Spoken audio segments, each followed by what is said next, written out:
তারা মায়ের রহস্য।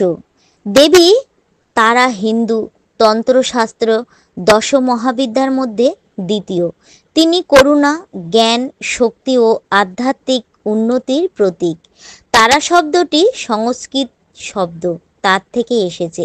তার অর্থ ত্রাণ কর্ত্রী। তিনি সংসারের সমুদ্র থেকে ভক্তদের তরিয়ে নিয়ে মুক্তির পথে নিয়ে যান।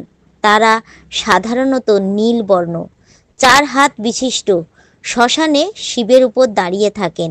তিনি বাঘের চামড়া পরেন এবং মুন্ডমালা ও সাপের অলঙ্কারে সজ্জিত থাকেন। দেবীর এক হাতে খড়গ, এক হাতে কাটা মুন্ডু, এক হাতে কর্তি এবং এক হাতে নীল পদ্ম থাকে।